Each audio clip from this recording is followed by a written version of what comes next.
Hello दोस्तों, अभी जनवरी 2025 में 2025 के लिए पद्म पुरस्कार की घोषणा हुई है। ये पद्म पुरस्कार 3 श्रेणियों में दिए जाते हैं: पद्म विभूषण, पद्म भूषण और पद्म श्री। जो पद्म विभूषण हैं ये असाधारण और विशिष्ट सेवा के लिए दिए जाते हैं।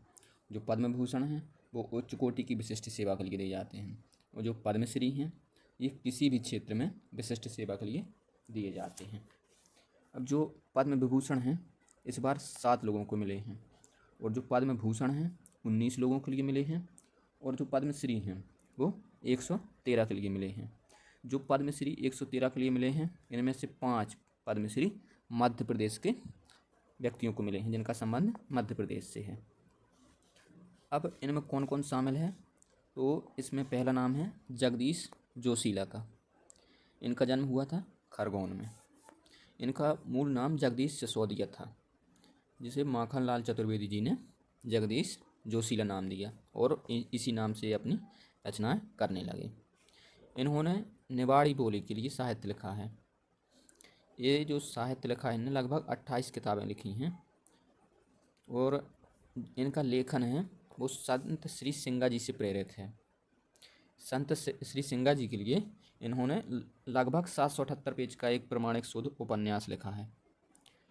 इसके साथ ही इनने टंट्या मामा पर भी लिखा है, अहिल्याबाई पर भी लिखा है। अहिल्याबाई पर इन्होंने दो भागों में लिखा है, ठीक है। और सनातन का प्रचार करने आए शंकराचार्य पर भी इनने उपन्यास लिखा है। नेक्स्ट देखते हैं शैली होलकर जी।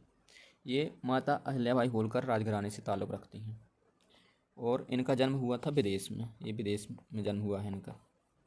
इन्हें मिला है महेश्वर साड़ी की बुनाई को पुनर्जीवित करने, ठीक है, और एक ट्रेनिंग स्कूल के माध्यम से बच्चों तथा महिलाओं को पारंपरिक बुनाई की निःशुल्क तकनीक की शिक्षा प्रदान करने के लिए।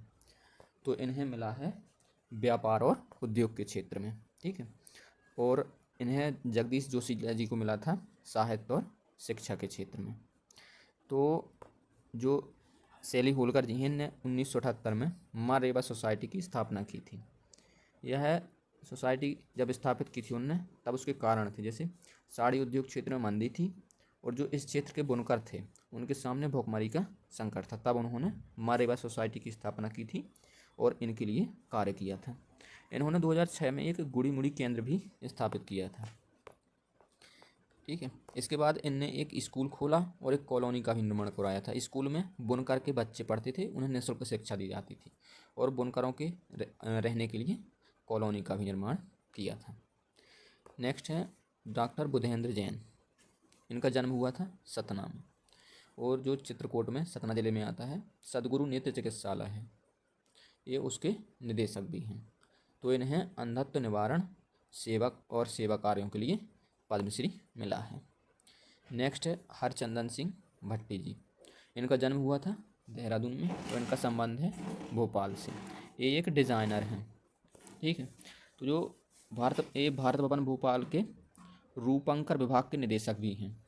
ये भोपाल के आर्ट डिज़ाइनर हैं, तो इन्हें मतलब कला के क्षेत्र में मिला है, ठीक है। ये रूपंकर विभाग के निदेशक हैं और एक डिज़ाइनर हैं। इन्होंने उज्जैन के त्रिवेणी म्यूजियम और खजुराहो के आदिवासी म्यूजियम को भी अपनी कला से सम्मानित किया है।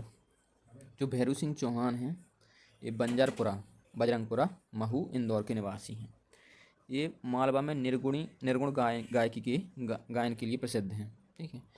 एक निर्गुण जो कबीर के निर्गुण भजन हैं उसके गायक हैं। इनके पिता माधो सिंह चौहान भी एक गायक रहे हैं जो कबीर के भजनों को गाते थे। और इन्होंने जो भैरू सिंह चौहान, इन्होंने निर्गुण भजन गायकी में कबीर और गोरखनाथ, ब्रह्मानंद, मीराबाई और दादू आदि संतों के भजन गाए हैं।